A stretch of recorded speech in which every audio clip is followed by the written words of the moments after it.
Un duo mère-fils d'empoisonneurs. Mon cœur. Mon cœur. Tu m'aimes? Mon cœur, tu m'entends? Ouh, viens voir, faut que je te parle. Mon cœur, viens voir.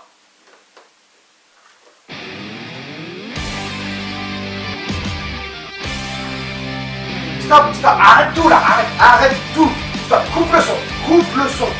Bon, qu'est-ce qu'on a dit? Qu'est-ce qu'ils ont dit les internautes en majorité? Générique trop long. Donc, nouvelle saison, nouveau générique. T'es con ou quoi? Je te l'ai déjà dit en plus. T'as un bon rien? Bon allez, tu me remets le fond correctement et on recommence. Voilà. Putain, faut tout faire ici. En plus, j'ai mon journal à l'envers. Bon. Je suis pas aidé, je te jure, je suis pas aidé. Bon allez, petit sourire sympathique pour paraître sympathique. Et on est reparti. Un duo mère-fils d'empoisonneurs.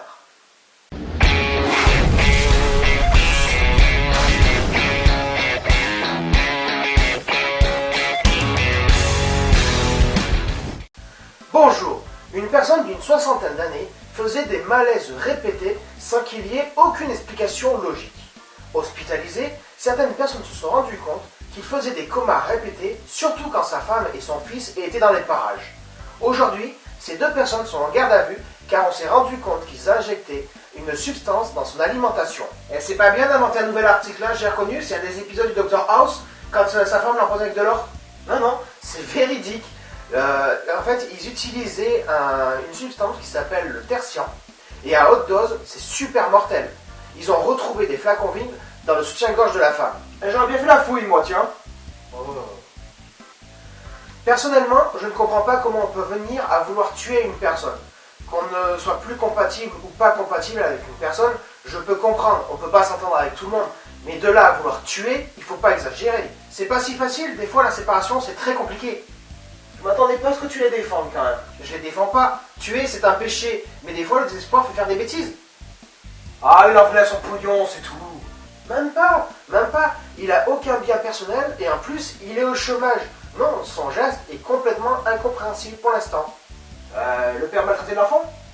Bah, son gamin il a 30 ans. Je veux dire, si jamais il maltraitait son gamin, il y a longtemps qu'elle aurait réagi. Elle en avait marre de sucer le même bâton, c'est tout.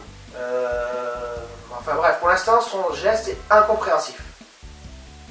De toute façon, que son geste soit désespéré ou calculé, il faut être complètement malade pour continuer ses méfaits dans un hôpital. C'était évident qu'ils allaient se faire griller. Rien vaut un bon 32 mm, ça met pas 3 plombes et tu peux tirer avant qu'ils retrouvent le corps. Ouais. Heureusement, ils ont découvert ce qui se passait avant qu'il soit trop tard. Et de toute façon, ils auraient compris au moment de l'autopsie. Donc dans tous les cas, c'était foutu pour eux. Sinon, t'as la lame aussi. C'est plus intime, c'est sympa aussi. Toi, t'as un sérieux problème, hein. Faut que tu te fasses soigner avant qu'il soit trop tard. Il est déjà damné, qu'est-ce que tu veux qu'il lui arrive de plus? Ouais, t'as pas tort dans le sens. Pourtant, j'essaye de me mettre à leur place. Peut-être que cet homme était un très mauvais mari ou un très mauvais père, qu'il était violent, agressif et pourri jusqu'à la moelle. Peut-être que cette femme et son fils avaient les meilleures raisons du monde de vouloir le tuer, mais on ne tue pas. Dans quel monde vivrions-nous si nous faisions justice nous-mêmes? Là, ça serait l'anarchie complète, le pays serait à feu et à sang. Arrête, tu me fais rêver. Bon, je sais pas ce que cet homme a fait pour mériter que sa femme et son fils veuillent les tuer. Je veux dire, il possédait rien, il était au chômage. Donc il a forcément dû faire quelque chose, mais on ne tue pas soi-même.